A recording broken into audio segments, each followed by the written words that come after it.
વાવાઝોડાને લઈ હવામાન નિષ્ણાત અંબાલાલ પટેલે કરી આગાહી। કચ્છ, દક્ષિણ ગુજરાત, સૌરાષ્ટ્રમાં થશે ભારે વરસાદ। 70 થી 80 કિલોમીટરની ઝડપે ફૂંકાશે પવન।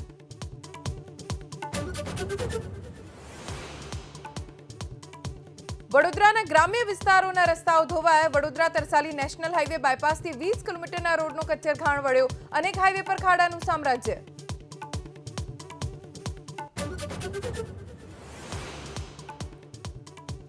રાજકોટ પ્રશાસનના પાપે 2 માસૂમે ગુમાવ્યો જીવ।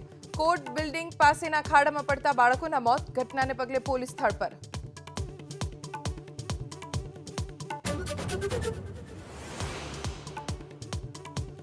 ગ્રામ્ય વિસ્તારોમાં ખેતી માટે 12 કલાક વીજળી આપવા માંગ। જૂનાગઢ જિલ્લા પંચાયતના પ્રમુખ હરેશ ઠુમ્મરે ઉર્જા મંત્રીને લખ્યો પત્ર।